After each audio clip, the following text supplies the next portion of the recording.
rodeada de bosque húmedo y enormes montañas verdes.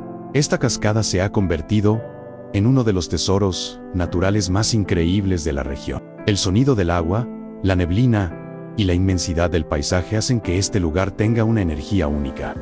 Desde el aire, Alejandría muestra por qué el oriente antioqueño es uno de los lugares más brutales para explorar naturaleza en Colombia. Lugares así nos recuerdan que todavía existen rincones mágicos por descubrir.